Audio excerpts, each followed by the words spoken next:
tal? Muy buenas tardes. Es jueves 21 de mayo, como siempre, para todo el equipo de Noticiero Hechos. Es un gusto llevarle las noticias más destacadas de las últimas horas, lo que ha ocurrido tanto a nivel nacional como a nivel internacional. Como siempre, también aprovechamos este momento y este espacio para saludar a quienes ya nos acompañan a través de la señal de Canal 12, Canal 11 Tu TV y también a quienes se están conectando a través de Facebook Live.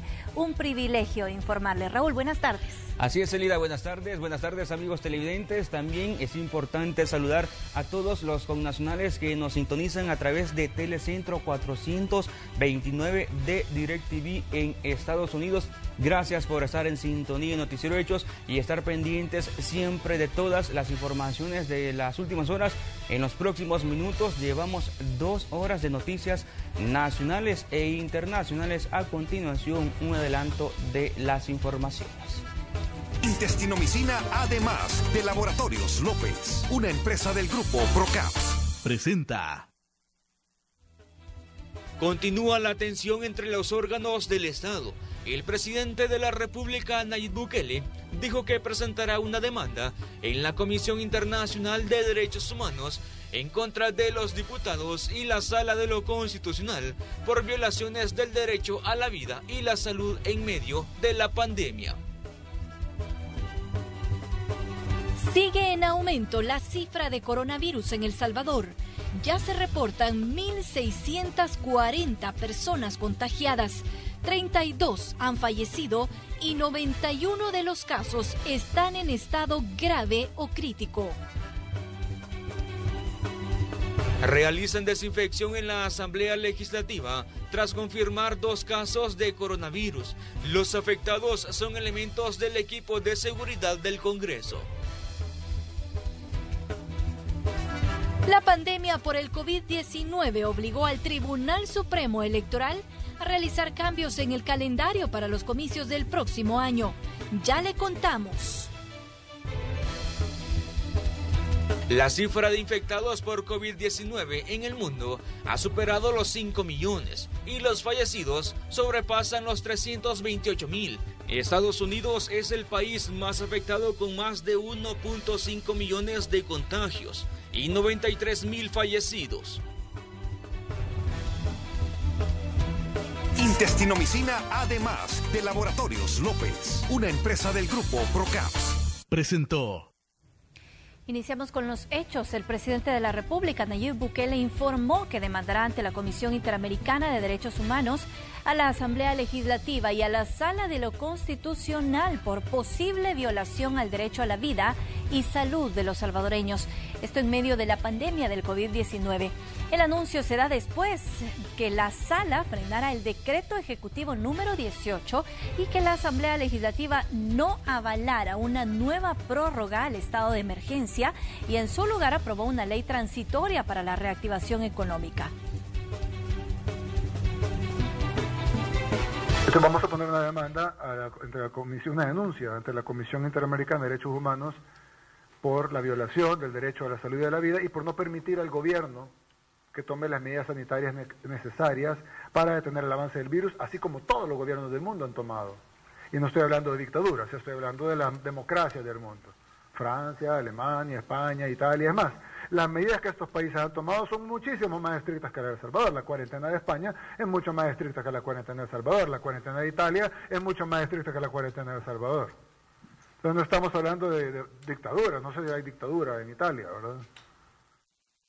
Y sobre estas declaraciones del presidente de la República, Nayib Bukele, ya hay reacciones de sectores políticos. En este momento trasladamos nuestra señal hasta la Asamblea Legislativa. Ahí se encuentra el periodista Igmar Batres, quien ha conversado con diputados de diferentes partidos políticos, quienes han externado su opinión después de estas declaraciones del mandatario. Igmar, buenas tardes. Coméntanos cuál es el panorama en la Asamblea este día, por cierto, de sesión plenaria. Adelante.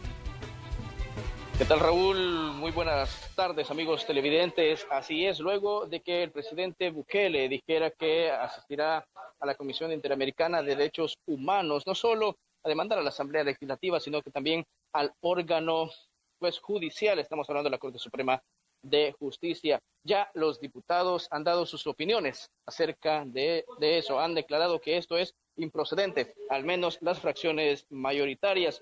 Y otros partidos como Gana, pues dicen que es procedente y tiene todo el derecho de hacerlo ante ese organismo con su sede en Washington. Escuchemos a continuación qué es lo que tienen que decir los partidos políticos ante las declaraciones de Bukele. Yo creo que esa intervención del señor presidente de la República, que anuncia que va a demandar a la Asamblea Legislativa y a la Sala Constitucional ante la Corte Interamericana de Derechos Humanos, es absolutamente fuera de todo parámetro. Es inadmisible una demanda de un órgano de Estado contra otro órgano de Estado en el sistema interamericano de derechos humanos, que está creado para proteger los derechos humanos de los ciudadanos frente a los potenciales abusos del gobierno. Es parte de un Estado. El Estado son 3 órganos de Estado, pero hay uno que está en contra, 2 que en contra de los derechos a la vida de los salvadoreños. ¿Es viable entonces? Es viable. Cualquiera persona que conozca las leyes, ¿verdad? Claro, si usted ve a un abogado de izquierda va a decir que no. Usted ve a un abogado de derecha, va a decir que no. Porque ellos interpretan a su sentimiento político partidario y no a lo que dice el derecho internacional sobre los derechos humanos de cada ciudadano, que son universales. Ha habido bastantes comentarios de especialistas ya sobre ese tema que claramente señalan la improcedencia de esa medida anunciada por un presidente que pareciera que no conoce el marco regulatorio, porque un Estado no se puede demandar a sí mismo. Y en ese ámbito ya hay varias antecedentes en ese ámbito. O sea que prácticamente lo que ha propuesto el presidente es sencillamente improcedente, absolutamente equivocado, ¿verdad? Debería de tener un poquito más de asesores que le puedan dar una opinión más calificada. Bien, eran las palabras de los diputados al respecto, aunque el mandatario no señaló el día que hará pues efectiva esta demanda ante el organismo internacional. Estaremos pendientes de cómo avanza este tema, compañeros. De hecho, funcionarios de gobierno o el presidente también lo manifestó durante esta semana, que en la plenaria de hoy jueves, funcionarios de gobierno llegarían a presentar la nueva propuesta de la reactivación económica hasta el 6 de junio y también las medidas de cuarentena domiciliaria que van a continuar después que el presidente se reunió con un grupo de empresarios. A esta hora, ¿han llegado funcionarios de gobierno o qué sucede durante la plenaria? Ernesto Castro, Conan Castro, Javier Argueta, también el ministro de Salud Francisco Alaví y la ministra de Economía María Luisa Jayen Brevé. Ellos están reunidos con la Comisión Política porque en un solo decreto se estipula reactivación económica, una ley de emergencia. Eso al menos ha dicho el secretario privado de la Presidencia de la República, Ernesto Castro, que por cierto dio unas breves declaraciones a los medios y escuchemos lo que dijo. Venimos a presentar una nueva iniciativa de ley que contiene un proyecto de reactivación económica, un plan de cuarentena y básicamente eso, y un plan de emergencia también, un esfuerzo del plan de emergencia. Primero Dios de que los diputados autoricen este día y vamos a ver, y si se autoriza este día, el 6 de junio estamos abriendo la economía. Tomando en cuenta todas las leyes, incluso las leyes que ellos también han propuesto. Sería ley de emergencia y ley de reactivación, son dos entonces. Exactamente. Bueno, en una sola. Es un solo proyecto lo que nosotros traemos. Bien, eran las palabras del secretario privado de la Presidencia, Ernesto Castro, sobre este punto. Recoge las iniciativas de otros partidos políticos sobre este tema para combatir pues la pandemia y estos casos que van en aumento, compañeros. Así que la plenaria continúa, se decretaría un receso para que los diputados de Comisión Política se reúnan con los representantes del Ejecutivo para ver si se puede llegar a un acuerdo o no, incluso a una posible aprobación de esta iniciativa gubernamental. De hecho, así lo solicitó el presidente de la República en la conferencia de prensa que dio durante esta semana, que esta propuesta de ley que incluye tanto la cuarentena como la reactivación gradual se apruebe durante la plenaria de este día. Estaremos pendientes, Sigmar, de lo que ocurre en el Congreso sobre estas nuevas disposiciones que ha presentado el gobierno. Gracias por tu enlace. Muy buenas tardes y claro que estaremos pendientes y no es extraño que no solo estas discusiones puedan durar hasta altas horas de la noche. Recordemos que faltan aproximadamente 10 horas para que pues pierda ya vigencia el decreto número 24 que precisamente hablaba sobre la cuestión de los DUIs y se quedaría prácticamente sin armas legales para continuar esta cuarentena. Así que lo más viable es que se apruebe de acuerdo al Ejecutivo. Claro que estaremos pendientes en la siguiente emisión y le mostraremos cómo avanza esta discusión. Gracias, Sigmar. Buenas tardes. Buenas tardes. Y bueno, con respecto a la apertura de la economía, el comisionado de proyectos estratégicos de la presidencia asegura que el gobierno ha tomado la propuesta elaborada por el INCAE y sostiene que el documento contiene lineamientos que ofrecen un contexto de cómo se debe actuar al momento de la reapertura. Una posición al respecto, obviamente darle una importancia bastante fuerte al modelo del INCAE, y lo que hace el INCAE es preparar una estructura para que tu realidad se suba en esto y puedas ir tomando una serie de decisiones. Primero Dios se logre un acuerdo con la Asamblea para que se defina esta fecha que el presidente mencionó. Y en más información de las últimas horas, ese día el titular de Trabajo informó que va a continuar con las reuniones con empresarios y sectores de la vida productiva del país, aunque no se tienen cifras oficiales de cuántos empleos se han perdido luego de 60 días de cuarentena domiciliaria. La pérdida de empleos es uno de los temas centrales en los que el Ministerio de Trabajo se está enfocando durante la pandemia. Los acercamientos con la empresa privada continúan, aunque según el titular de la cartera, no se individualizará con ningún empresario. Esto luego de las declaraciones del presidente de la Asociación Nacional de la Empresa Privada, Javier Simán. Y con el tema de Javier, lo que yo dije es que actuó de forma muy burda en tratar de generar un problema entre el ministro de Trabajo y el presidente de la República. Ahora, la decisión está clara. Javier, no nos vamos a reunir con Javier porque al final él es una persona. Nosotros nos vamos a reunir con todas las instituciones y con todos los sectores empresariales de este país. Según datos de la Cámara de Comercio, alrededor de 350,000 empleos estarían en riesgo a causa del coronavirus. Pero el ministro de Trabajo pone en duda la información y sostiene que es prematuro hablar de cifras oficiales, ya que existen procesos pendientes de resolver en torno a los despidos. Desmentir de forma categórica y total. Nadie puede dar datos oficiales en este momento. No nos atreveríamos a dar datos en este momento porque todo está en un limbo jurídico, la relación contractual de los trabajadores.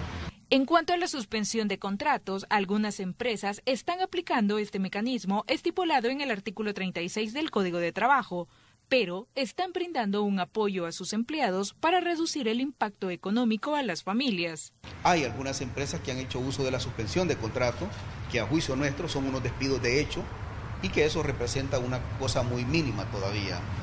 Y que estamos hablando con ellos, analizando con ellos la situación para ver cómo revierten eso. De no revertirlo, nuestro departamento jurídico tutelará los derechos de estos trabajadores. Según estadísticas del Banco Interamericano de Desarrollo, en América Latina y el Caribe podrían perderse hasta 17 millones de empleos formales y el nivel del sector informal podría llegar al 62% en la región. Mientras que la Organización Internacional del Trabajo afirma que en el continente americano se perderían 24 millones de empleos en el sector formal. Tatiana Funes, Noticiero Hechos. Lograr nuevamente una estabilidad económica será posible a largo plazo, sostienen vendedores del centro de San Salvador, porque a la fecha reportan pérdidas de un 75% en sus ganancias. Esto ha obligado a muchos a cerrar operaciones de forma indefinida. En la soledad del centro de San Salvador encontramos el negocio de Ana Landaverde, quien se dedicaba a ordenar cada producto para una mejor presentación del local. Sostiene que no ha desistido en abrir su venta de granos básicos, a pesar de la notable disminución en la circulación de personas debido al cerco sanitario instalado por la comuna capitalina y las acciones restrictivas implementadas por el gobierno.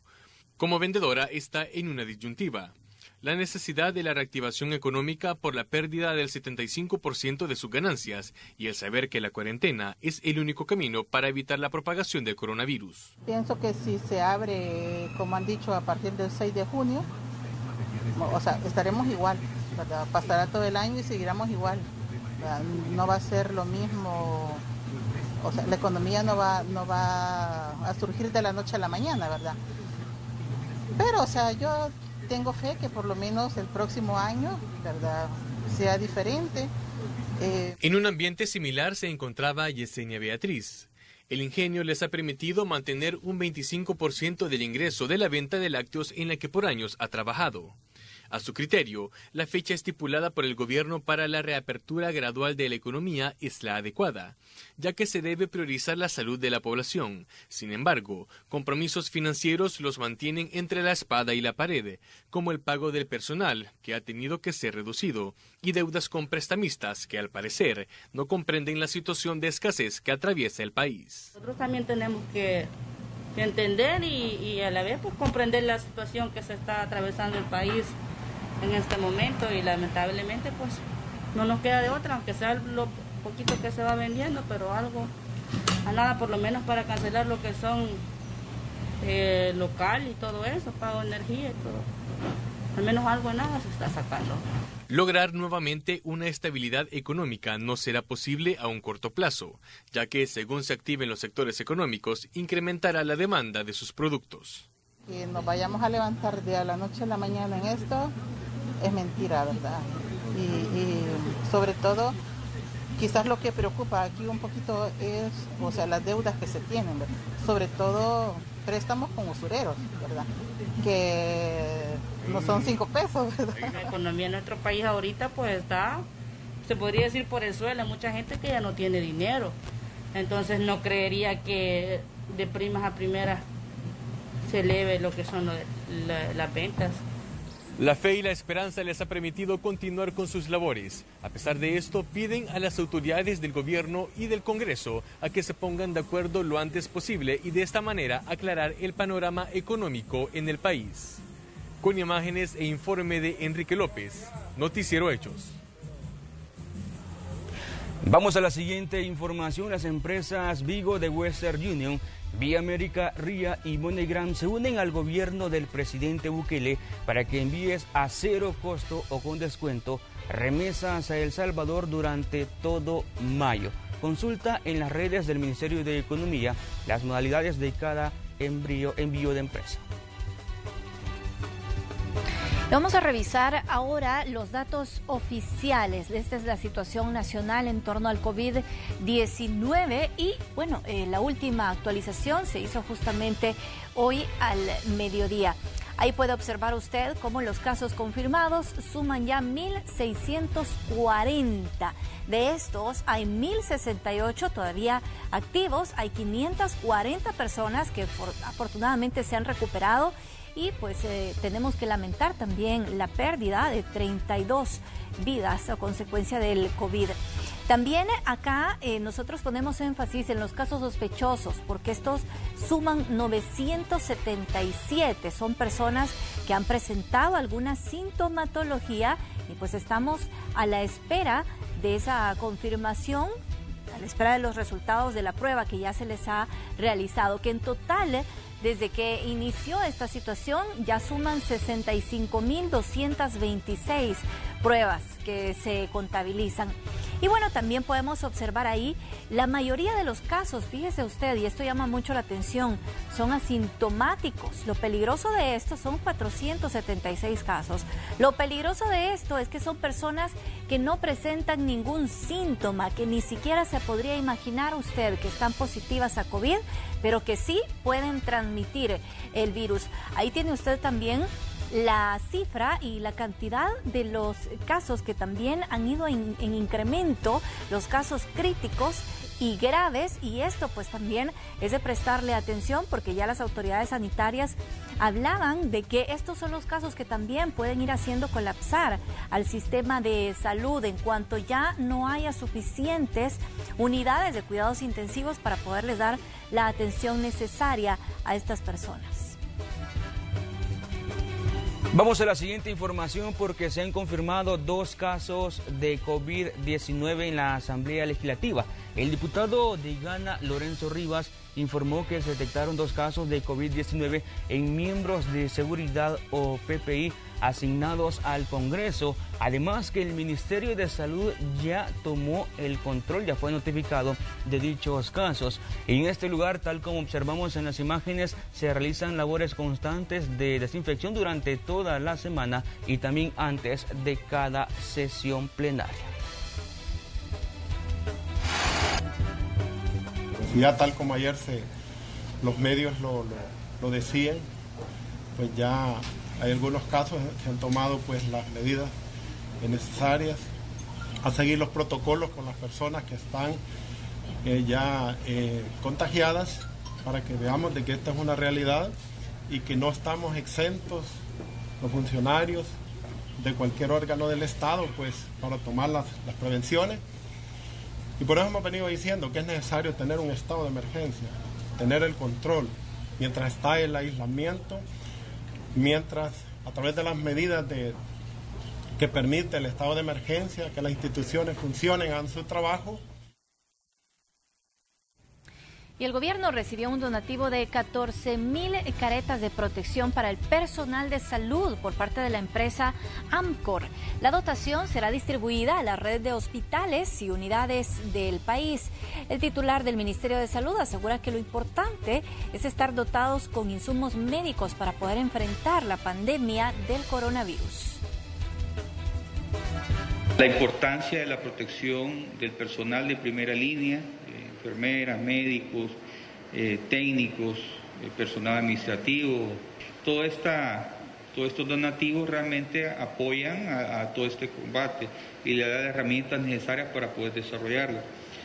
Estamos plenamente comprometidos en apoyar y aportar con este donativo con un equipo de seguridad preventiva para proteger al personal que se encuentra en la primera línea combatiéndolo. De esta manera, mientras más les protegemos, minimizaremos el impacto que el COVID-19 dejará en nuestra sociedad. Y también continúa la entrega de paquetes alimenticios a familias de bajos recursos del país. Los beneficiados en esta ocasión fueron los habitantes de 14 municipios del oriente, entre estos San Francisco de Gotera, San Simón Corinto en Morazán, además San Ildefonso, entre otros lugares. Este programa es financiado con un costo de $28 millones por el gobierno y busca apoyar a 1.7 millones de familias salvadoreñas en medio de la cuarentena domiciliaria.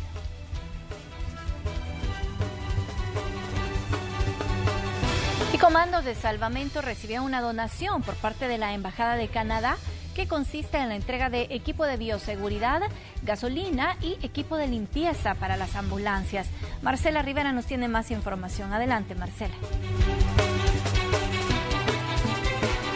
Desde Comandos de Salvamento les informo acerca del donativo que ha recibido este día la institución para atender a pacientes. Y precisamente en esos momentos me acompaña el director ejecutivo Roberto Cruz para que nos comente acerca del donativo que ha hecho la Embajada de Canadá a la institución. Buenas tardes, coméntenos. Buenas tardes a todos los amigos. Mira, la Embajada de Canadá nos ha apoyado en este momento con 3 actividades grandes que la institución tiene, lo cual es el primero es para bioseguridad de los vehículos y de nosotros mismos. Este equipo personal que ellos están entregando es para tratar la manera de, 1, desinfectar las ambulancias cuando vamos a una emergencia, cuando acudimos a una emergencia fuera, dentro y fuera de la institución, y cuando regresamos de cubrir esa emergencia, la ambulancia tiene que ser desinfectada por dentro, por fuera, y los elementos que vienen ahí también. La otra cosa es que el equipo también vienen guantes, los guantes y las mascarillas, que son dos importantes elementos que tenemos como equipo personal, y trajes también, los trajes de bioseguridad, que traemos acá son para los que usan nuestros elementos. Tú sabes que cuando vamos a cubrir una emergencia, ya el color amarillo, el traje amarillo está saliendo ya. ¿Por qué? Porque encima del uniforme de nosotros nos ponemos la gabacha, nos ponemos el jumper, que es un equipo que evita el contagio que nosotros podamos tener con el paciente. Entonces, además de eso, también, como aquí se puede ver, las mascarillas, que son importantes también, que es lo que usa nuestro personal, la parte, el jabón líquido que tenemos ahí, porque cada vez que el elemento sale o viene de su casa, de cualquier sector para la institución, tiene que lavarse. Entonces, ustedes han visto los chorros que hemos puesto afuera, es para que la gente se lave, y hemos puesto jabón gel para que la gente también lo utilice. Además de eso, también tenemos los gorros. Estos son gorros que supuestamente sirven para tratar la manera que el cabello no vaya a tener ningún contacto con el paciente o con las personas que nos puedan decir a nosotros. Bueno, muchísimas gracias. Y bueno, compañeros, es parte de la información. Ellos también aseguran que el 80% de los pacientes que ellos están atendiendo son pacientes sospechosos por COVID-19. Gracias, Marcela, por compartirnos la información. Buenas tardes. En un encuentro con alcaldes del Partido Arena, el presidente de la República, Nayib Bukele, propuso que este próximo sábado 23 de mayo sea Día Nacional de la Oración para pedir por el país en medio de la pandemia del COVID-19. En dicho encuentro también se habló de la necesidad de trabajar juntos entre el Ejecutivo y gobiernos locales para enfrentar la emergencia y también la reactivación gradual de la economía. En donde se plantea una cuarentena estricta, y cuando digo estricta no quiere decir más reglas, sino más controles para que se cumpla, y al terminar esa cuarentena de 15 días, que nosotros dijimos 6 de junio, pensando que la Asamblea pudiera aprobarlo mañana pasado, pero si la Asamblea se tardara más, pues evidentemente sería después de eso. Después de esos 15 días, hacer una reapertura gradual de la economía. Unimos esfuerzos, poniendo por delante a la gente, poniendo por delante al país, dejando de lado las diferencias políticas, partidarias, particulares, y es la suma de esfuerzos de los diferentes actores y sectores de la sociedad lo que va a hacer la diferencia. Si cada quien está haciendo sus esfuerzos, pero de manera aislada, no va a tener ni por cerca el mismo impacto que si trabajamos juntos. No hacemos nuestro trabajo, también el pueblo lo va a resentir. Y quizás en este momento es también pedirle a la gente que se quede en la casa, que también no ande buscando en la calle lo que no ha perdido. Porque la verdad que salir a la calle por gusto, ese es un problema. Porque de nada serviría que nosotros estemos apoyando su plan de retención de las personas si no lo quieren cumplir. Nosotros seguimos haciendo esta invitación para que usted cumpla con las medidas para evitar más contagios de COVID-19 en el país. Recuerde que es esencial cumplir la cuarentena domiciliar para no exponerse al virus ni exponer a su familia. No salga de su casa a menos que sea necesario y si puede abastecerse de alimentos, hágalo. En su casa cumpla con todas las medidas sanitarias posibles.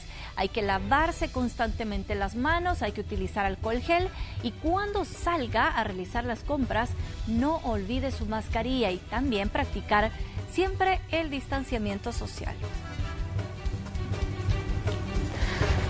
Y con esta invitación vamos al primer corte de esta tarde. Regresamos en unos minutos.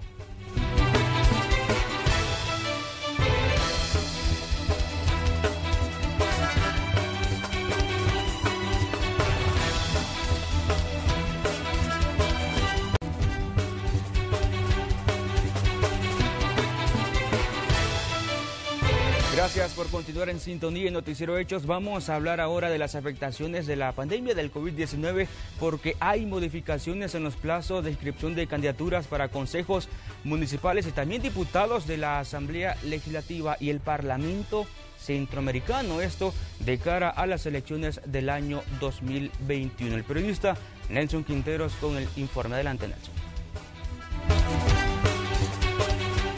Buenas tardes, un gusto saludarlos, compañeros y amigos televidentes. Magistrados del Tribunal Supremo Electoral confirmaron algunas modificaciones en las fases y actividades del calendario electoral de las elecciones municipales y parlamentarias del próximo 28 de febrero de 2021. Esto de acuerdo a las reformas que hicieron los diputados el pasado 13 de febrero al artículo 142 del Código Electoral. Escuchemos parte de las declaraciones de los magistrados.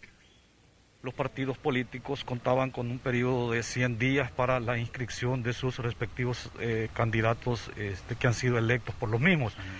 En ese sentido se reformó el artículo 142 del Código Electoral, en el cual ya no son 100 días, sino que 75 días que cuentan los partidos políticos para la inscripción de sus respectivos candidatos. En el fondo, esa es la reforma que se ha hecho, no tiene trascendencia, digamos, o un impacto en el calendario o en el proceso electoral. El plazo de inicio de la inscripción es el 1 de octubre, ese no se modificó. Se modificó el del cierre de la inscripción tanto en diputados, Parlacen y consejos municipales. Los magistrados también reiteraron que las próximas elecciones se mantienen y se realizarán el próximo 28 de febrero de 2021, a la vez de que el voto en el exterior aún no se puede contemplar porque no ha emitido una resolución la Sala de lo Constitucional de la Corte Suprema de Justicia.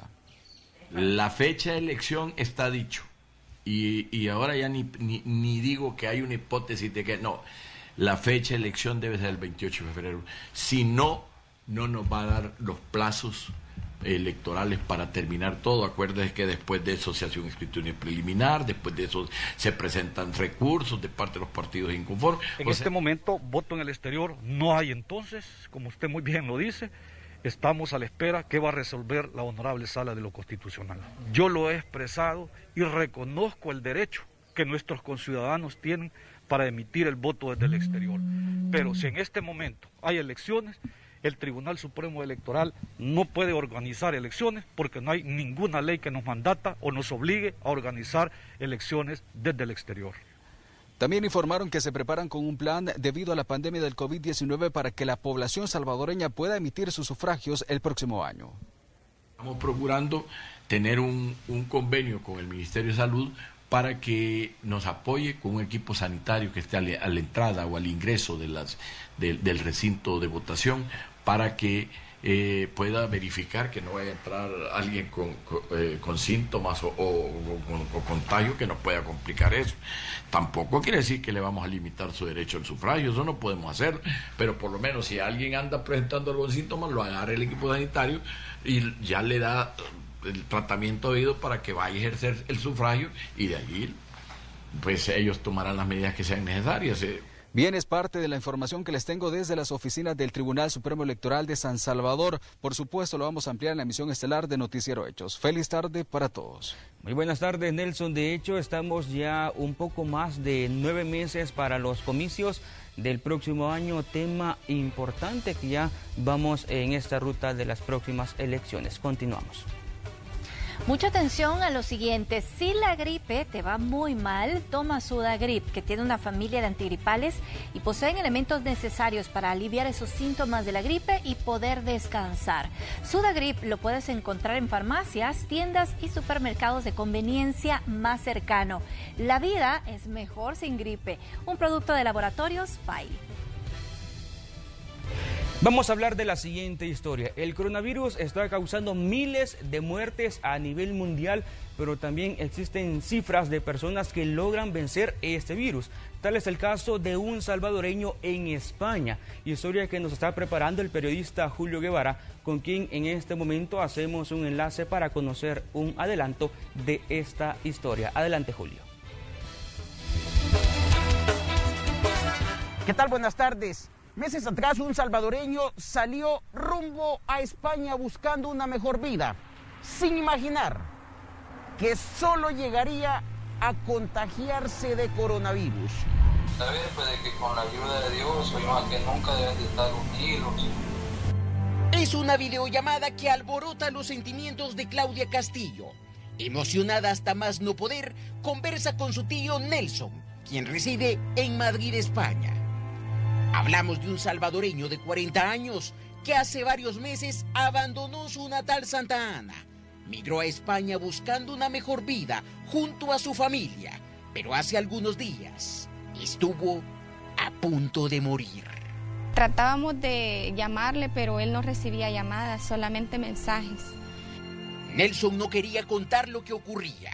El salvadoreño estaba hospitalizado, soportando los síntomas graves del coronavirus.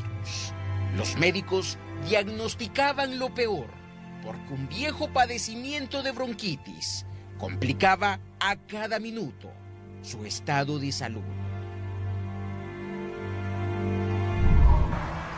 Pensó que no viviría para contarlo, pero el Todopoderoso hizo el milagro. Este solo es el adelanto de una historia que estamos preparando para la emisión estelar. Compañeros y amigos televidentes, feliz tarde. Una historia interesante, Julio. De hecho, estaremos pendientes de la emisión estelar Noticiero Hechos para conocer el caso de este salvadoreño que logró superar y vencer el COVID-19. Continuamos.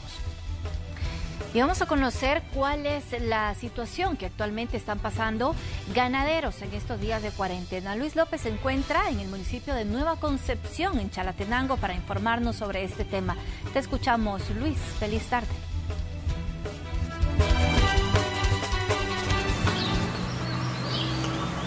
Así es, muy buenas tardes. Bueno, nos encontramos en Nueva Concepción precisamente con representantes de la Asociación de Productores Agropecuarios de Nueva Concepción aquí en Chalatenango, precisamente para conocer cómo les ha ido en este periodo de emergencia, en la cuarentena, en cuanto a la producción, la actividad agrícola, aunque según la ley ustedes no están limitados a trabajar, pero sí han tenido algunos problemas. Sí, buenas tardes. Sí, hemos tenido problemas ya que los mercados han sido cerrados, las pupuserías han sido cerradas, entonces los procesadores artesanales ya no están trabajando al 100% y eso nos dificulta pues poder comerciar nuestros productos. Prácticamente los procesadores artesanales, ¿cuántos son y qué implica eso para su economía? Bueno, solo en este municipio pues hay más de 10 procesadores artesanales que no están trabajando al 100% y eso pues el 80% de los productos de estos municipios pues se vende a través de la industria artesanal, que es la que ha sido más golpeada en el marco de esta pandemia. Bueno, ¿la actividad ganadera no se ha detenido? ¿Los empleos se han mantenido? Bueno, sí, por la naturaleza de nuestras empresas pues la ganadería no se puede parar, nuestros trabajadores siguen trabajando. Eso quiere decir que hemos mantenido el empleo para todos los trabajadores nuestros, se garantiza el ingreso que han tenido, así es que pensamos que vamos a seguir adelante.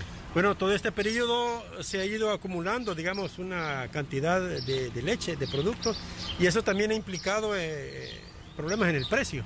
Pues después de la cuarentena, pues los compradores artesanales pues ya nos siguieron comprando.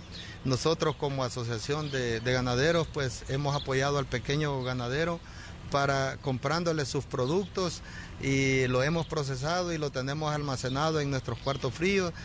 Para cuando termine esta cuarentena pues vamos a empezar a sacar nuestros productos poco a poco para llegar a la normalidad. ¿Las expectativas que tienen ya cuando se abra preliminarmente el 6 de junio? Mejorar la comercialización. Pensamos que si hay movimiento libre, si las pupuserías vuelven a su normalidad, los mercados vuelven a la normalidad, pues nosotros como ganaderos estamos listos para salir adelante.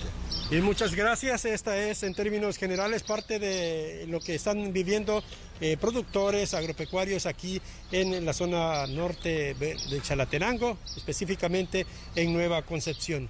Este informe se lo estaremos ampliando en los noticieros de la noche. Muy buenas tardes. Muy buenas tardes para ti, Luis, y por supuesto que nos mantenemos atentos a esa información. Vamos a la siguiente información. Los esfuerzos de algunas organizaciones para reducir la pobreza en el país también serán golpeados por la pandemia, y es que según datos del Banco Interamericano de Desarrollo, el incremento de la pobreza podría dispararse hasta en un 39%. Establecemos un enlace con la periodista Carla Goches, quien nos tiene más detalles de esta información. Adelante, Carla. la pandemia del COVID-19 seguirá impactando de forma negativa a las familias salvadoreñas. Según datos del Banco Interamericano de Desarrollo, unos 600,000 salvadoreños podrían caer en pobreza luego de esta crisis. Sin embargo, diversas organizaciones no gubernamentales se mantienen trabajando para ayudar a las comunidades más vulnerables debido a esta situación. Sí, como Fundación Educo hemos identificado en las zonas de acción de donde están implementándose nuestros proyectos algunas brechas tecnológicas en las cuales las comunidades, las mismas familias se han visto afectadas, ¿verdad? Para tener acceso a la comunicación a través de vía WhatsApp, a través de alguna red social, esa ausencia de poder tener datos en un teléfono. Sin embargo, hemos considerado bien como Fundación Educo poder contribuir o sumarnos a todo este reto que se tiene como país para poder apalaiar esa brecha que está tecnológica. En nuestro proyecto hemos logrado poder dotar de paquetes de datos a niños, a niñas becadas a través de nuestros proyectos para que puedan continuar con el desarrollo de sus clases y poder cumplir con todas sus tareas, pero también con familias donde se han visto afectadas y donde hay una necesidad para que sus hijos y sus hijas puedan complementar. Una de ellas es la protección de la niñez, la salud, la educación, la gobernanza de los derechos de la niñez y el alivio a la pobreza. En cada uno de estos 5 temas, Save the Children tiene programas que van orientados desde un continuo, desde que la niñez, las niñas, los niños se encuentran en el vientre materno y trabajamos con la madre, tanto en su razón de madre como en su razón de ser mujer. Y luego con programas de primera infancia, de educación básica, de salud y nutrición escolar, de protección de niñez, desarrollo de adolescentes y salud en general. Estas ONG se mantienen enfocadas en este tema de la reducción de la pobreza en el país, además en la educación de niños y niñas. Esta es la información que tenemos hasta esta hora. Seguiremos ampliando en la emisión estelar de Noticiero Hechos. Buenas tardes. Muy buenas tardes, Carla. Estaremos pendientes del informe completo en la emisión estelar de Noticiero Hechos y también cómo el impacto de la pandemia del COVID-19 va a generar este desgaste, más que todo en los sectores populares del país. Continuamos. Momento de hacer una pausa comercial, pero como siempre le dejamos la invitación para que se quede con nosotros. En minutos regresamos. Nos tienen los detalles. Gracias por estar con nosotros. Iniciamos nuestro recorrido internacional comentándoles que el mundo ya superó los 5 millones de contagios de COVID-19. Esto al rápido crecimiento que se ha tenido en Estados Unidos y Latinoamérica. El mundo superó el jueves los 5 millones de casos declarados de nuevo coronavirus, un 70% de ellos en Europa y Estados Unidos. Según un recuento de la AFP basado en fuentes oficiales, desde que se detectaron los primeros contagios en diciembre en China, más de 328.000 personas murieron por la enfermedad. La cantidad de casos en el mundo se duplicó en un mes, con una aceleración impresionante en América Latina y el Caribe. El miércoles se reportaron 30.000 nuevos contagios en la región, frente a los poco más de 12.000 registrados en Estados Unidos y Canadá y los 10.000 de Europa.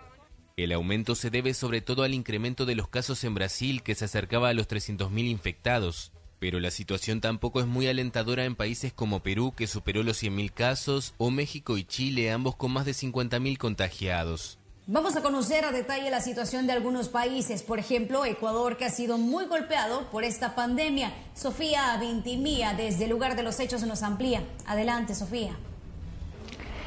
Buen día. Actualmente en el Ecuador existen 34.854 casos de COVID-19 y 2.888 personas fallecidas. La ciudad más afectada es Guayaquil, con cerca de 13.000 personas. Pese a ello, el puerto principal a partir de este miércoles decidió cambiar de semáforo rojo a amarillo, lo cual implica que el sector público, por ejemplo, atenderá desde las 10 horas con 30 minutos hasta las 15 horas y el sector privado desde las 10 horas hasta las 19 horas. En tanto, el gobierno nacional anunció nuevas medidas económicas ante la crisis. Una de ellas es la reducción de la jornada laboral en el sector público, de 8 a 6 horas, priorizando el teletrabajo, lo cual, de acuerdo a las autoridades, más o menos implicaría una reducción del gasto público de cerca de 4 millones de dólares. Y, por supuesto, la liberación de la gasolina extra, el diésel y también la Ecopaís, con lo cual también habrá un sistema de bandas que equivale a más o menos el 5%. Este decreto ejecutivo entrará en vigencia vigencia a partir del 1 de junio. Actualmente el precio de la gasolina extra en el Ecuador es de $1.75 y el diésel de $1. Informa Sofía Vintimilla para el noticiero Hechos en El Salvador. Gracias, Sofía, por la información. Pablo Zelaya se encuentra en Honduras y también nos cuenta cuál es la situación en su país. Adelante. Muy buenas, colegas de la red de noticias Salvavisión. Les saluda Pablo Zelaya desde Tegucigalpa, Honduras. La actualización de datos en cuanto al COVID-19 en nuestro país la realizaron las autoridades el día de ayer. Lastimosamente, 145 personas más resultaron positivas luego de aplicárseles las pruebas respectivas para ver si poseían o no coronavirus, sumando ya 3.100 ciudadanos hondureños que han sido confirmados como positivos en cuanto al virus. Lamentablemente se tiene que informar el deceso de 4 personas más, ya siendo una cantidad de 141 fallecidos desde que se registró la primera víctima en cuanto a esta emergencia nacional.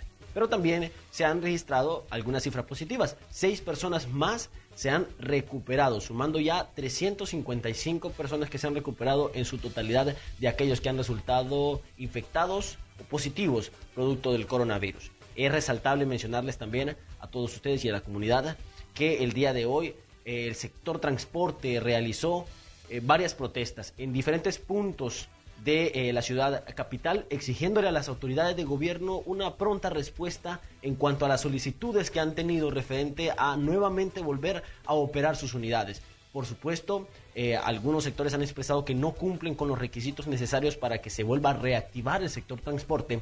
Sin embargo, ellos continúan con presiones, protestas, tomas de carreteras, obstaculización de algunos principales ejes, y este día no fue la excepción. Desde tempranas horas realizaron múltiples acciones para exigir, como se los había mencionado, a las autoridades de gobierno una pronta respuesta, ya que muchos aseguran han entrado en una etapa de calamidad doméstica debido a que no han tenido cómo acceder a un ingreso desde más de estos 60 días que se ha estado en esta emergencia nacional.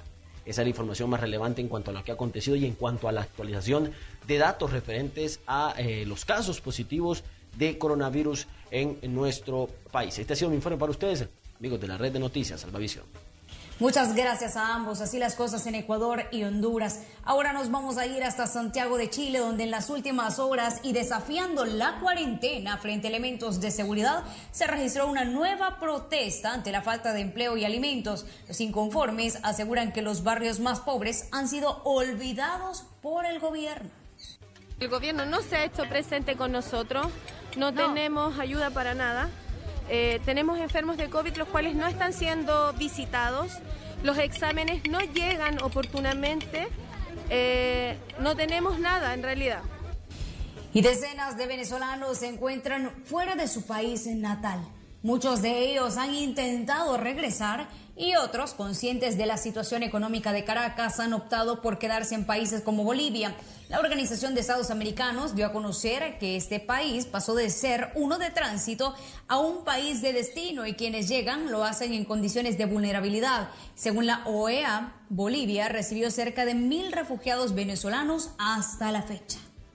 Y realmente aquí en Bolivia nos gusta estar aquí y aquí nos han tratado muy bien y nos han atendido muy bien, nos han dado la mano, la gente es muy buena.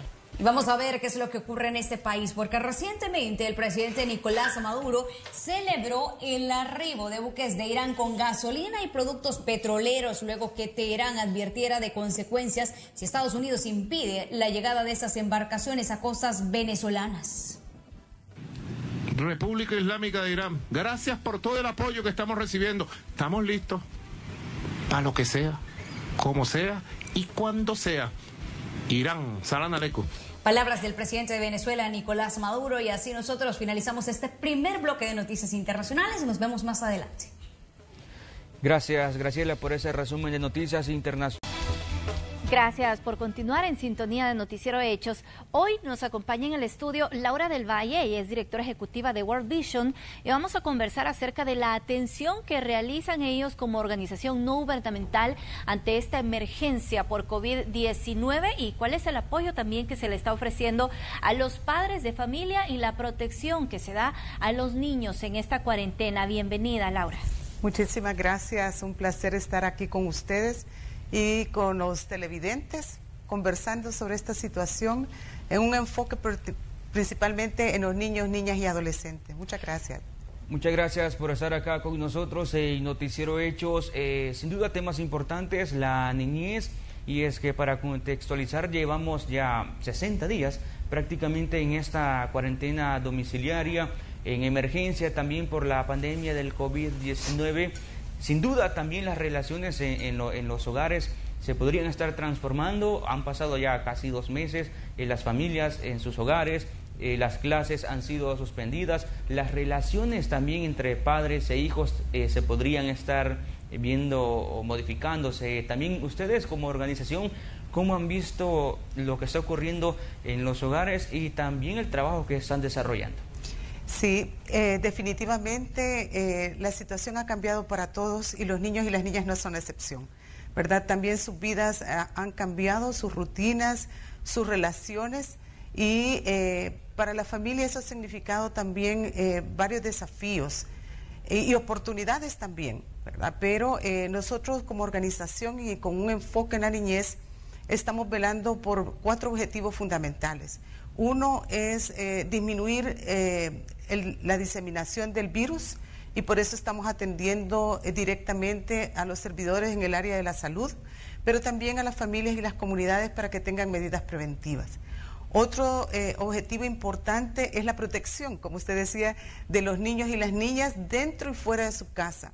Y ahí nosotros estamos haciendo una acción muy pormenorizada de comunicación utilizando, y gracias porque también a través de estos medios podemos llegar a las familias para dar algunos lineamientos y soportes a la familia para poder mantener relaciones positivas y que la violencia no sea la respuesta ante la gran presión que las familias están teniendo. Otro de los elementos con los que estamos trabajando es la seguridad alimentaria y el acceso al agua como elementos críticos para la salud de toda la familia, y la seguridad alimentaria se está volviendo un elemento sustantivo que también afecta a los niños y las niñas.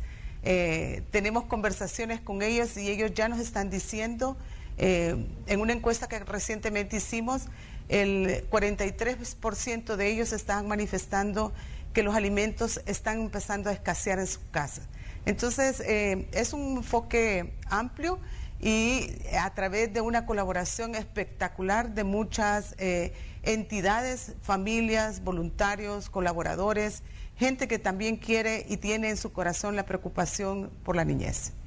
Nosotros estamos compartiendo algunas de las imágenes del trabajo que está realizando World Vision prácticamente desde el inicio de esta pandemia, incluso desde antes que se conociera el primero de los casos positivos. Me gustaría saber a cuánto asciende ya el donativo que han realizado y cómo siguen trabajando, porque sabemos que también los colaboradores de Visión Mundial se han puesto en primera línea para poder llegar hasta las zonas más necesitadas. Sí. Muchísimas gracias y un reconocimiento a todo nuestro personal que está trabajando intensamente y respondiendo a nuestra misión y a nuestro llamado de caminar junto a las poblaciones más vulnerables y principalmente los niños y las niñas. Hoy por hoy, mucha de la colaboración y ayuda que la organización ha brindado se estima en $900,000. Y digo que se estima porque estamos hablando de un monto que no es de costo de mercado, sino realmente de donación. Y esto ha ido en varias vías, sobre todo para ayudar al área de la salud, a los centros de contención, a las familias, niños y niñas que se encuentran también guardando cuarentena en estos centros. Y nos ha llevado también a desarrollar protocolos de protección y atención en estos lugares para los niños y las niñas, en colaboración también con entidades del Estado, como la Procuraduría General de la República y con el despacho de la Primera Dama, pero también un socio importantísimo en esta alianza ha sido la Cruz Roja Salvadoreña.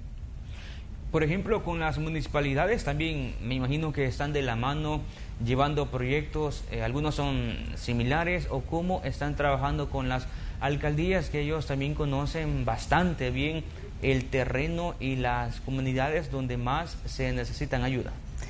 Sí, A través de las alcaldías estamos siendo parte de los comités de protección civil, ¿verdad? Que son los llamados en esta instancia a conducir los procesos de atención, y ahí están las alcaldías y también se encuentra Visión Mundial. Y es a través de esta coordinación que podemos identificar las mayores urgencias en las comunidades y las familias.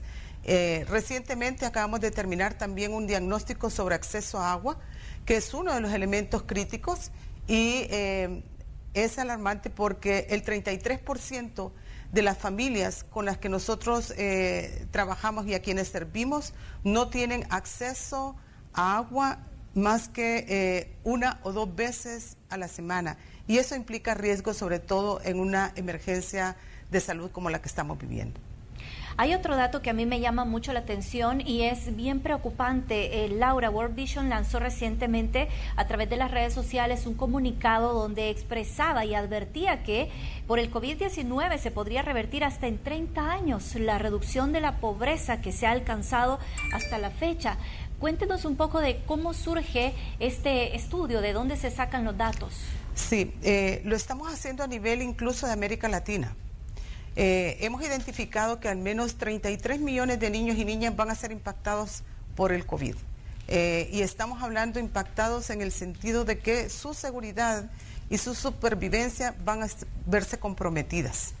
En el sentido de, por ejemplo, la nutrición, la vacunación, la atención especial que pueden requerir niños y niñas con discapacidad, y también en temas de educación. Y eso es un costo muy alto para las sociedades, para los países, porque incluso nuestras programaciones, hemos hecho un cálculo que están retrocediendo casi 20 años.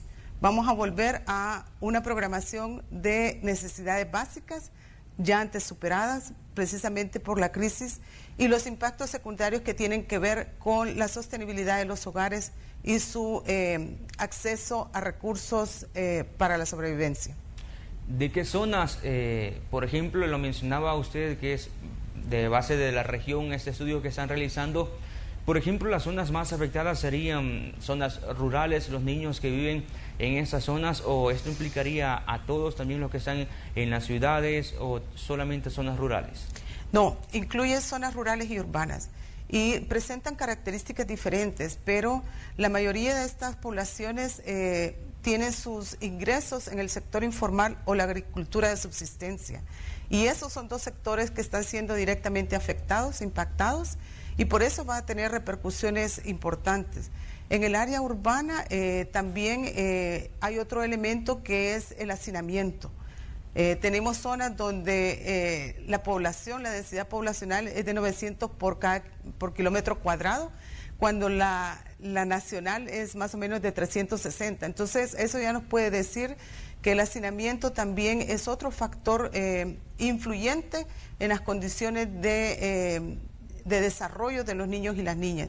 Y es muy importante porque los niños y las niñas están hablando y están conversando entre ellos y con nosotros, y nos están apuntando hacia dónde ellos ven e identifican las mayores necesidades por el momento.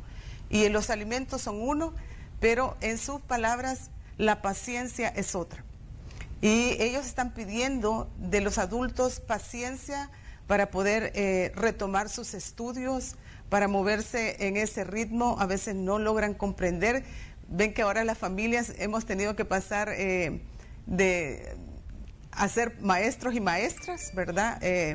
A veces sin todo el conocimiento, pero con todo el corazón para atender a nuestros niños y niñas, y ellos están pidiendo ese tipo de acompañamiento cercano, pero también paciente. Mire qué interesante que están escuchando también la voz de los niños, de los jóvenes, y esas necesidades muy puntuales que tienen, que muy probablemente en este momento de pandemia lo que los adultos estamos viendo es otra situación. Ahora, también me llamaba mucho la atención que ya World Vision ha advertido de cómo el COVID-19 puede llegar a afectar la tasa de mortalidad infantil, y de hecho nosotros que compartimos todos los días las estadísticas vemos que sí hay niños que resultan afectados, que ya están dando positivos a COVID-19. Sí, y nuestras proyecciones se basan en las experiencias que como organización hemos tenido a nivel mundial en el manejo, por ejemplo, de epidemias tremendas como ébola, como cólera, y que vemos precisamente que en la atención en la respuesta inmediata estamos presentes todos y dispuestos. Pero después de que pase ese periodo de emergencia es donde vienen los impactos de más largo plazo. Y esos tienen que ser previstos desde ahora. Y eso tiene que ver con la sobrevivencia de los niños y las niñas y de cuidar las tasas de mortalidad que puedan haber. Hay algo que ya mencionábamos al inicio de esta entrevista, y es que en los hogares los padres y los hijos tienen más de 2 meses porque las clases se suspendieron con algunas semanas de anticipación por la misma pandemia y el avance del virus. Y en el hogar están los padres con sus hijos, sin embargo, también les están dejando tareas porque el año escolar continúa avanzando. ¿Y qué hallazgos han localizado ustedes o cómo han visto el panorama en los hogares en estas relaciones entre padres e hijos, y también la necesidad de acceso a nuevas tecnologías como el Internet para que los niños, niñas o adolescentes puedan desarrollar las tareas que les envían sus profesores? Y también dentro de esto se ha visto o se ha puesto a luz la importancia de los docentes en las aulas, que en muchas ocasiones no se ha valorado. Pero ¿qué datos tienen ustedes? Sí, definitivamente el ambiente del aprendizaje de los niños y las niñas ha cambiado. Y al estar dentro de la casa y los padres, madres o cuidadores, no tener el entrenamiento adecuado, ¿verdad? Los currículos han cambiado, el tipo de tareas ha cambiado. Al principio los niños estaban hablando de una sobreexigencia en las tareas, pero creo que es parte del manejo del cambio que incluso a nivel del sistema de educación tenemos que reflexionar, ¿verdad? Porque el cambio no lleva solo en el uso de la tecnología como medio, sino en cómo mediamos los contenidos pedagógicamente, ¿verdad?, hacia los niños y las niñas, sabiendo que están dentro de los hogares. Los niños y las niñas y los padres deben de, y esta es nuestra recomendación, centrar su atención mucho en los aspectos emocionales y de seguridad. Es importante cumplir con las tareas, pero no someterlos a un alto estrés a los niños y las niñas para eso, sino espaciar. Y por eso es que los niños piden paciencia, ¿verdad? Porque quisiéramos que en una sola hora poder cubrir todo. No, hay que ir poco a poco, dosificando también esos espacios con espacios de distensión y no preocuparnos tanto por solo el cumplimiento de las tareas, sino por el cuidado emocional, psicológico y de disminuir el estrés en los niños y las niñas. Y para eso nosotros estamos proveyendo a través de nuestras redes sociales distintos elementos para generar distensión entre esta relación de padres, madres y cuidadores con los niños y las niñas, para que su vida vaya fluyendo con un poco más de distensión, no tanto estrés, porque el estrés en los niños y las niñas no tiene el mismo efecto que en un adulto. El estrés en los niños y las niñas, si es extremo, puede reconfigurar mucho su manera de ver la vida. Entonces, por eso es que tenemos que ser cuidadosos. Nosotros hemos observado que World Vision a través de Internet, a través de las redes sociales, están muy activos, brindando también recomendaciones para prevenir el COVID-19, y hemos visto que están promoviendo actividades prácticas. Cuéntenos un poco de qué se trata y de dónde surge también el estudio para poder promover esto. Sí, bueno, entre las actividades prácticas es eso de los niños y las niñas requieren cierta rutina, pero una rutina que combine el juego, porque el juego no es una pérdida de tiempo para los niños y las niñas, el juego es un medio de aprendizaje también, y de conversación, el cuento. Los niños y las niñas tienen una imaginación hermosa, que a través del cuento también podemos abordar muchos temas, pero crear en ellos esos buenos hábitos de autoprotección, sobre todo ahora en el COVID, en el lavado de manos, en el cuidado que deben de tener, ¿verdad?, en proveerles esos elementos necesarios y esa rutina de lavarse las manos cuando sea posible. Cuando no hay agua, porque ese es el tema, nosotros estamos proveyendo sanitizantes. Es la segunda opción. Ante la primera idónea es agua y jabón, pero ante eso pues hay sanitizantes y nosotros en un acuerdo con la Universidad de El Salvador hemos podido producir junto con la Facultad de Química y Farmacia estos sanitizantes que están siendo distribuidos a través de las municipalidades y entidades locales para que llegue a los hogares. Yo quiero hacer también un énfasis muy importante que en esas actividades también tenemos hogares donde tenemos abuelos cuidando niños y niñas. Y esos hogares son todavía mucho más sensibles a los impactos del COVID, porque son adultos mayores que están cuidando a los niños, que deben de protegerse y que un impacto en este adulto es una repercusión muy profunda en los niños y las niñas. Así que también hablamos con los abuelos, ¿verdad?, para que ellos promuevan también estas actividades de cuidado para los niños y las niñas y de autocuido, pero el juego es muy importante, la lectura, el cuento. Pasamos un cuento muy lindo que habla a los niños que todo cambia y todo cambió, porque no podemos decir que no ha cambiado y ellos saben que ha cambiado, pero eso está bien, eso está bien. Y lo más importante para los niños y las niñas es que están con su familia y que sus familias los cuidan, los protegen y los alientan y les dan esperanza. ¿De qué manera explicarles a los niños o a las niñas lo que está ocurriendo con la pandemia del COVID-19? Están en sus hogares, han pasado varios días encerrados, pero ¿de qué manera hacerles entender el fenómeno que está experimentando a nivel mundial? ¿Ustedes han trabajado en eso o tienen algún proyecto en las redes sociales? También hay información en sus redes oficiales sobre cómo explicarles a los niños y que ellos entiendan lo que está ocurriendo en el país. Sí, y es precisamente el cuento uno de los medios importantes para poder conversar con ellos sobre qué es lo que ha cambiado y por qué ha cambiado.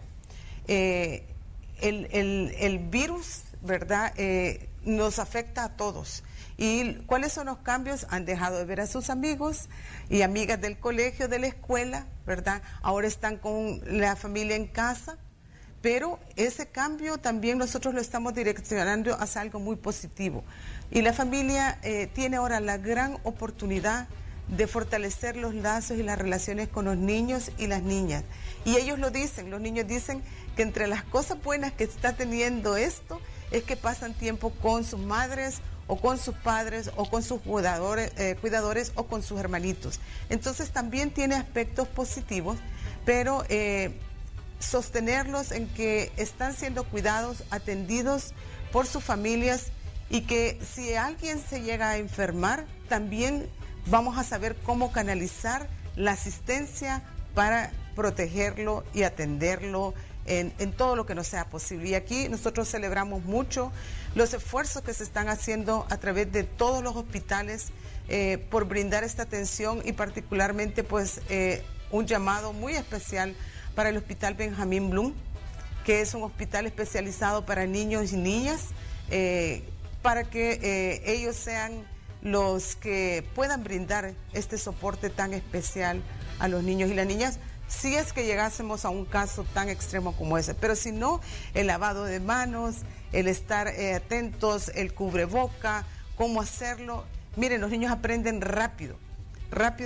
todas esas medidas y hasta nos recuerdan, mami, no te has lavado las manos. Entonces es una gran oportunidad también. Usted mencionaba algo muy importante y es que ya las cosas no van a ser igual después de esta pandemia del coronavirus y vamos a tener que irnos adaptando.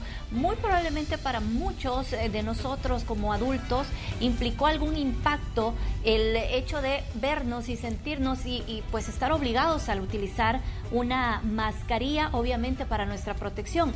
va a ocurrir exactamente con nuestros niños? ¿Cómo debemos hacer ese paso? Sabemos que ahorita están en casa y están ahí bajo nuestra protección, pero en algún momento van a poder salir de casa y obviamente habrá que tomar ciertas medidas para seguirles protegiendo.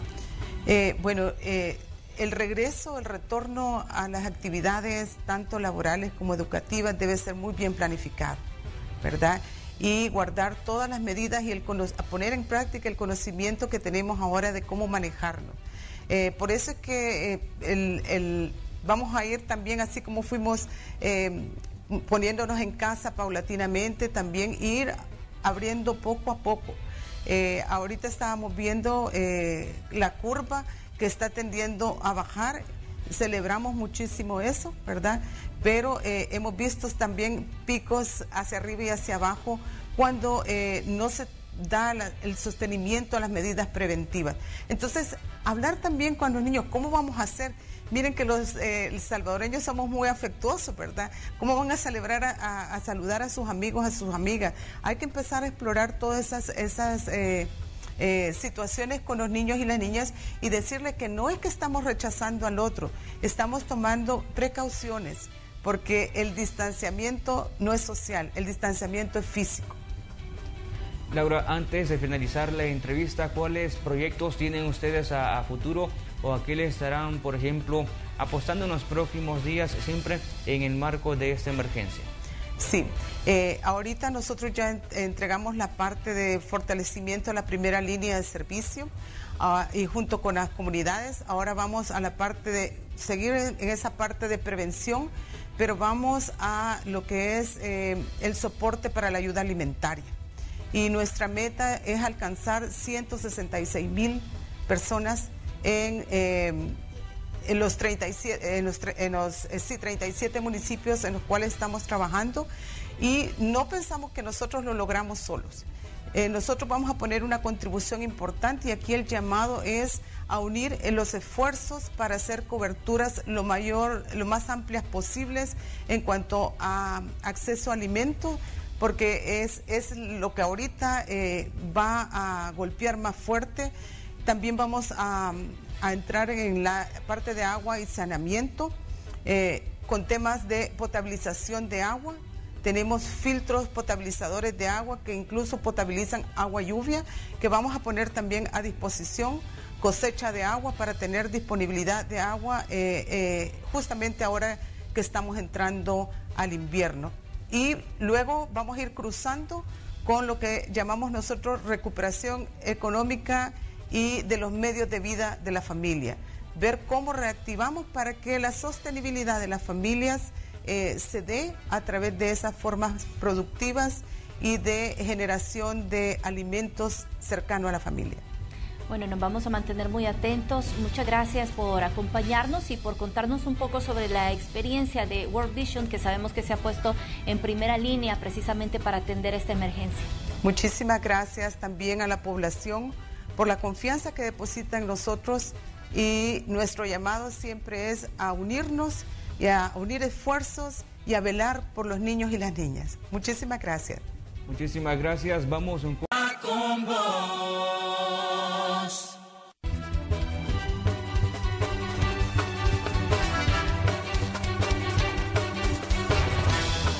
Gracias por continuar en sintonía en Noticiero Hechos. Vamos a información que se está generando desde la Asamblea Legislativa.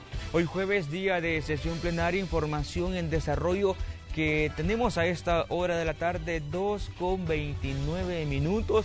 Y es que tal como les comentamos al inicio de esta emisión, ya hay funcionarios de gobierno que se han presentado en este órgano de Estado. ¿Qué ocurre?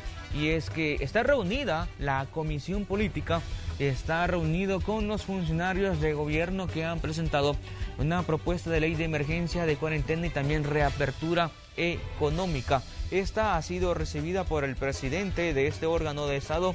Hablamos del diputado Mario Ponce, ha recibido la propuesta del Ejecutivo. Recordemos que esta iniciativa la anunció el presidente de la República, Nayib Bukele, al inicio de esta semana en una conferencia de prensa, y también solicitó a los diputados la pronta aprobación de estas iniciativas que ya han llegado al Congreso, que puede ocurrir en los próximos minutos o en horas de la tarde. Y es que como hay plenaria, se podría modificar la agenda en la Asamblea Legislativa, incluir estas propuestas que ha presentado el gobierno y luego su aprobación. Sin embargo, esto dependerá de la disposición de los diputados y los votos que puedan tener disponibles para hacer este procedimiento, o lo otro podría ser que estas iniciativas que ha presentado el gobierno pasen a las comisiones respectivas y se analicen hasta la próxima semana. Todo puede ocurrir en los próximos minutos en la Asamblea porque la plenaria está en desarrollo. Los invitamos a mantenerse pendientes de Noticiero Hechos y también de las redes sociales, de las cuentas oficiales de las redes sociales de Noticiero Hechos, y también en la emisión estelar de las 8 de la noche. Y un presunto pandillero murió durante un intercambio de disparos con agentes de la policía.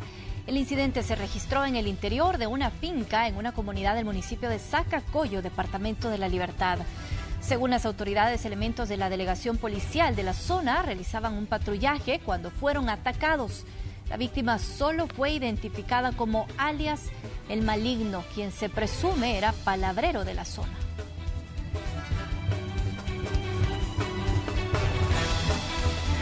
Vamos a la siguiente información. Protecno es la aspersora más resistente por ser fabricada en El Salvador. Cuenta con respaldo técnico y una completa existencia de repuestos que respaldan su compra. Encuentra su aspersora Protecno en el agroservicio de confianza, disponible en presentaciones de 15, 17 y 20 litros. Protecno, la aspersora garantizada. Continuamos. Así es momento de conocer también las denuncias de la población. Las conocemos a continuación en Hechos en tu Comunidad. Así luce un tramo de la avenida Irazu en San Salvador, luego que personas que comercializan metal aparentemente habrían hurtado una tapadera de alcantarilla. El hueco representa un peligro para los conductores que a diario circulan en el lugar. La calle es una de las más transitadas debido a que funciona como ruta alterna y conecta con otras colonias como la Costa Rica.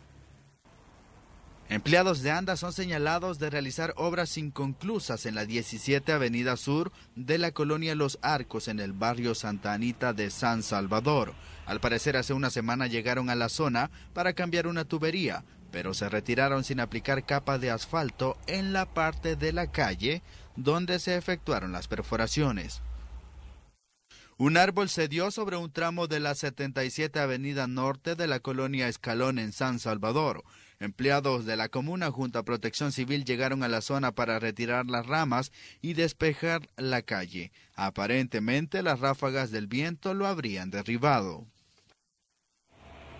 Ya finalizaron los trabajos de reparación de una tubería en la comunidad del Coro, en las cercanías del Boulevard Venezuela. Aquí hacía falta la aplicación de capa asfáltica. Además, las familias que resultaron afectadas con el servicio en sus viviendas no tendrán problemas. El 2560-1240 está disponible para que usted nos comparta los problemas de la comunidad. Con imágenes de Gerardo Borja, Christopher Cornejo, Noticiero Hechos. Y los invitamos a que cumpla las medidas para evitar más contagios de COVID-19 en el país. Recuerde que es esencial cumplir la cuarentena domiciliaria para no exponerse al virus ni exponer a su familia. No salga de casa a menos que sea necesario y si puede abastecerse de alimentos, hágalo. En su casa cumpla todas las medidas sanitarias posibles, lave sus manos constantemente, utilice alcohol gel y cuando salga a realizar las compras, no olvide su mascarilla y siempre el distanciamiento social.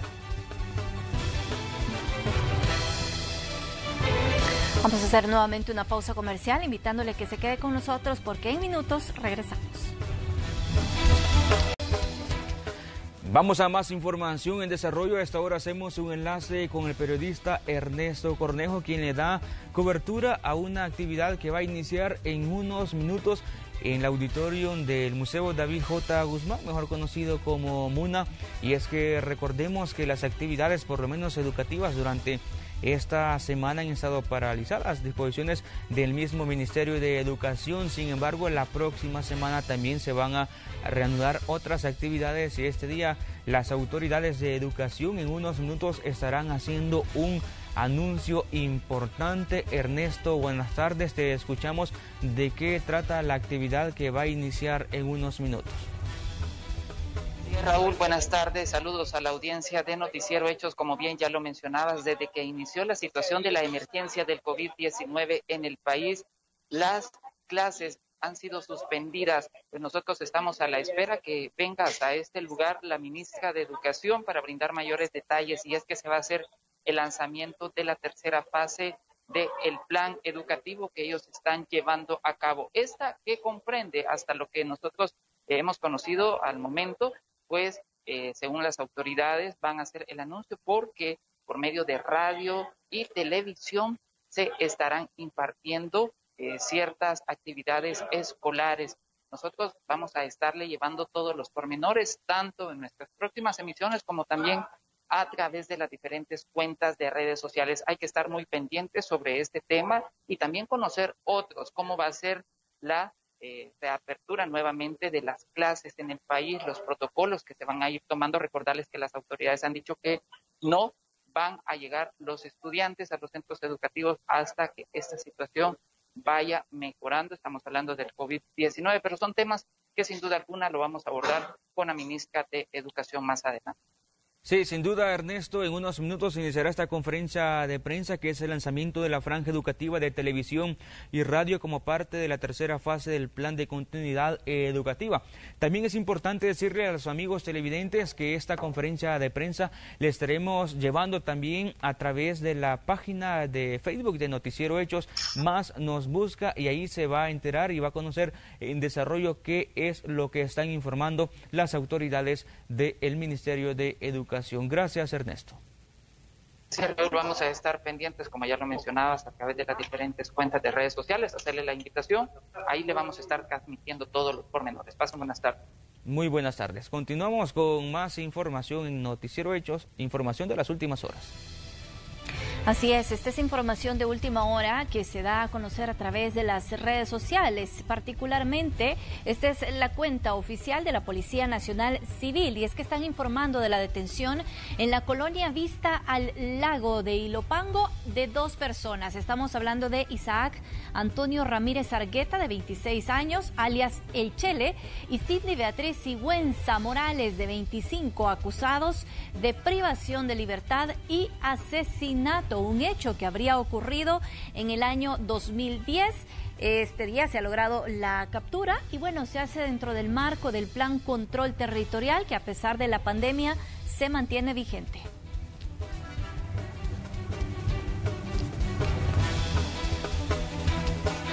Vamos a conocer la siguiente historia de una señora de 92 años, esto en Ayutuxtepeque, que por condiciones de la vida a esa edad aún le toca que salir a buscar su sustento diario. Esta historia nos la ha preparado el periodista Julio Guevara. Veamos.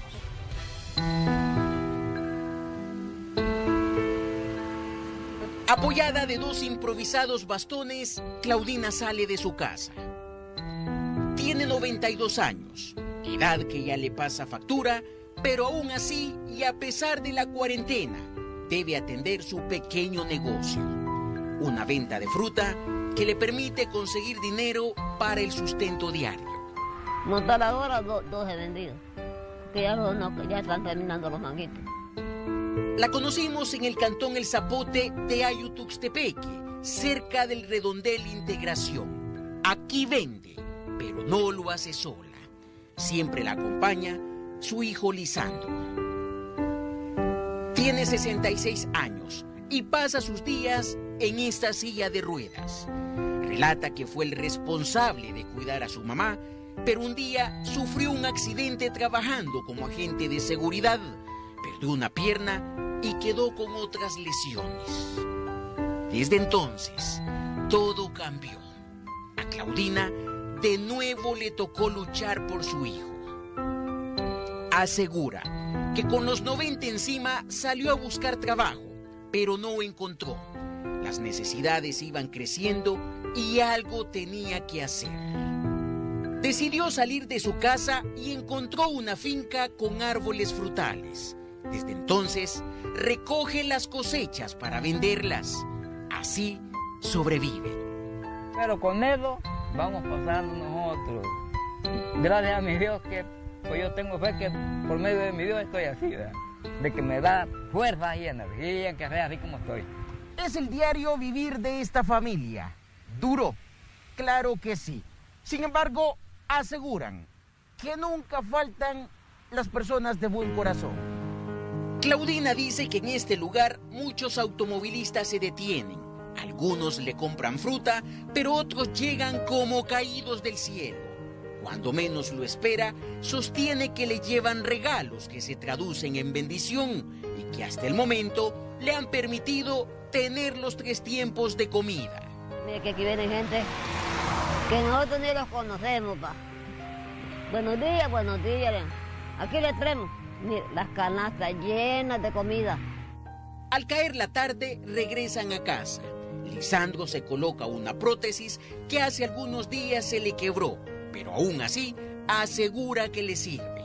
La silla queda afuera porque las llantas están pegadas por la antigüedad.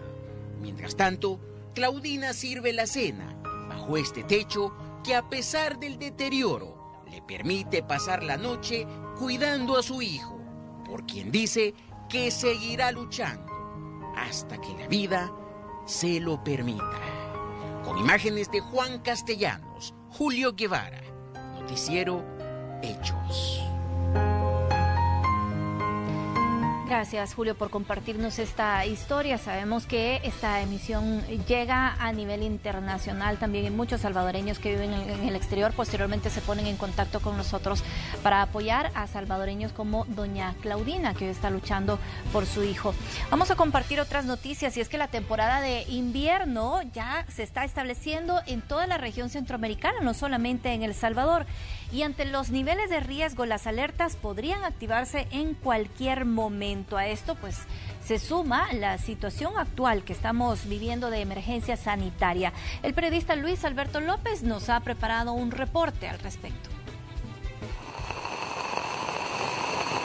La temporada de lluvia comienza a acentuarse en el territorio salvadoreño, en términos de riesgos y amenazas en las zonas vulnerables por inundaciones y deslizamientos. Elevarían los niveles de emergencia. La temporada de huracanes en el Océano Pacífico y Atlántico serán más intensas, de acuerdo a los expertos, al igual que las tormentas tropicales. Hay probabilidades que al menos 2 ciclones se ubiquen cercanos a la costa centroamericana.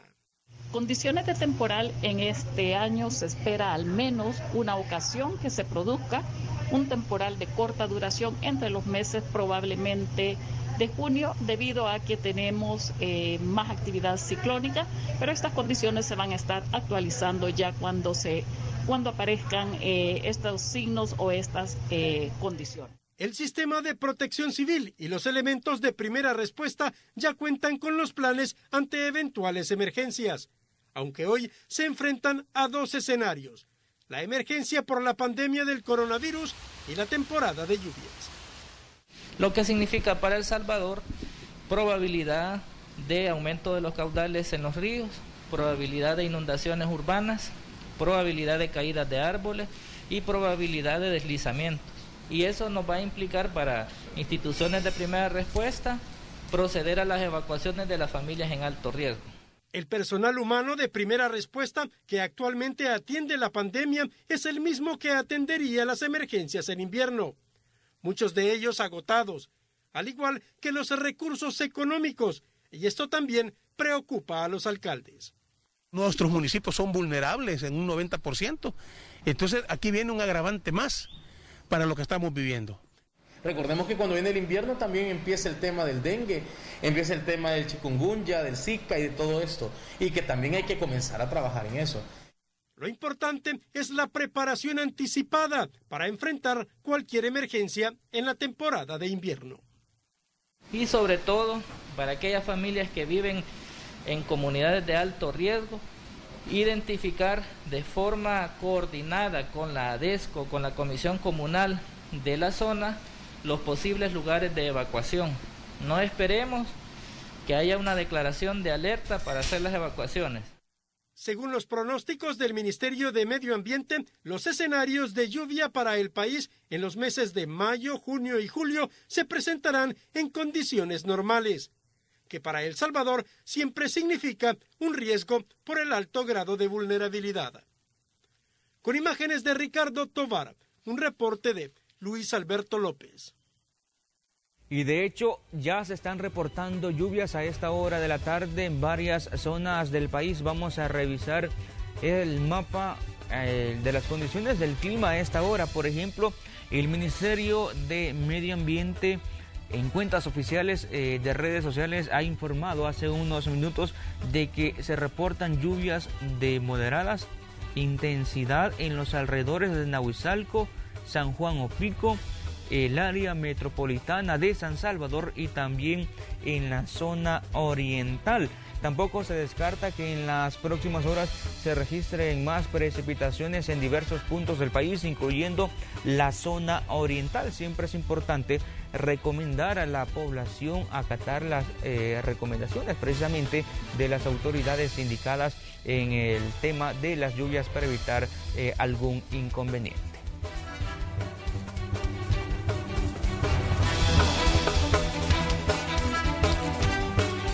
Seguimos conociendo lo más destacado en el ámbito internacional con Graciela Rajo. Usted está en sintonía de Noticiero Hechos y vamos a actualizar información internacional. Les comento que científicos del Reino Unido aseguran que están realizando una prueba de anticuerpos que podría practicársele a miles de habitantes de esta región. Veamos. Los científicos en un hospital del Reino Unido que está desarrollando una nueva prueba de anticuerpos para ayudar a combatir la propagación del nuevo coronavirus dicen que podría manejar miles de pruebas en las próximas 2 semanas. La nueva prueba está diseñada para determinar si una persona ha sido infectada con el nuevo virus midiendo los anticuerpos de una muestra de sangre. Los ensayos de la prueba han comenzado en 4 hospitales y los profesionales médicos confían en que podrán lanzar las pruebas en masa antes del 1 de junio, según la emisora británica Sky. Sin embargo, la nueva prueba no confirma si alguien que ha sido infectado ahora es inmune a la enfermedad, advierten los científicos. Este es un informe de Kelly Abrego para la RNA. Y mientras tanto, el gobierno de Italia está tratando de convertir esta pandemia del coronavirus en una oportunidad para aprobar el decreto de simplificación que tiene como objetivo hacer que Italia sea más competitiva y transparente, dijo el primer ministro Giuseppe Conte. Estamos trabajando en el nuevo decreto, ley dedicada a la simplificación administrativa y burocrática que introducirá muchos elementos nuevos para proporcionar a Italia un shock económico sin precedentes, particularmente en el sector de infraestructura. Considero que esta reforma es la madre de todas las reformas, la única, incluso capaz de impulsar efectivamente la competitividad de nuestro país, dijo el funcionario. Vamos a cambiar de información y dejamos de lado el COVID-19 porque hay otros países que no solamente enfrentan este problema, sino también a la madre naturaleza, porque más de 20 personas fallecieron luego que un ciclón tocara la India y Bangladesh. Un poderoso ciclón atravesó la costa de India y Bangladesh, voló techos y agitó olas que se llevaron puentes y dejaron pueblos enteros sin acceso a agua, electricidad y comunicaciones. Al menos 24 personas murieron. El ciclón se debilitó después de tocar tierra el miércoles por la noche, en medio de evacuaciones masivas. Las autoridades advierten que la pandemia de coronavirus, que ya ha debilitado el sistema de salud, dificultará el trabajo de reparación y ayuda. En el Bajo Bangladesh, hasta 10 personas murieron, mientras que se reportaron 12 muertes en el estado de Bengala Occidental en India. Las autoridades dijeron que 2 personas murieron en el estado indio de Odisha, anteriormente conocido como Orissa, en la bahía de Bengala. La mayoría de las muertes se debieron al colapso de paredes, ahogamiento y caídas de árboles en ambos países. Este es un informe de Kelly Abrego para la RNA. Ahora nos vamos a ir hasta los Estados Unidos, donde un tiroteo ha dejado como saldo a 3 personas lesionadas. El hecho se registró en Arizona. La policía dice que una persona está en estado crítico y otras 2 resultaron heridas en un tiroteo cerca de un popular distrito de compras y entretenimiento en Arizona. Un portavoz de la policía dijo que el sospechoso fue detenido de forma segura. Señaló que la persona más gravemente herida fue llevada a un hospital. El gobernador dijo que está monitoreando la situación y el estado está listo para apoyar. El centro comercial estaba lleno de actividad después de que muchas de sus tiendas y restaurantes cerraron por más de un mes debido al brote de coronavirus. Este es un informe de Kelly Abrego para la RNA. Más información para usted en el siguiente resumen.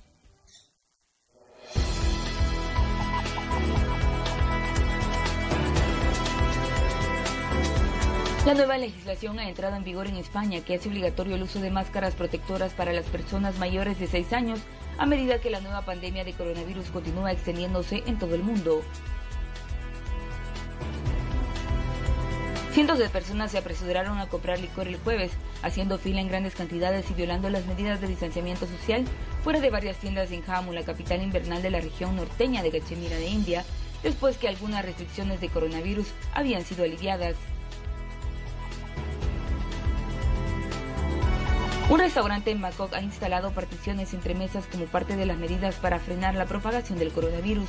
Tailandia ha relajado las estrictas medidas de cierre que permiten que ciertas empresas, incluidos los servicios de restaurantes, reanuden sus operaciones.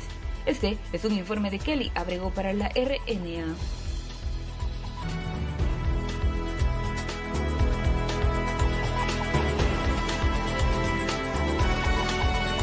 Este es nuestro recorrido por el mundo. Sígase informando con Noticiero Hechos y además nuestras plataformas en redes sociales.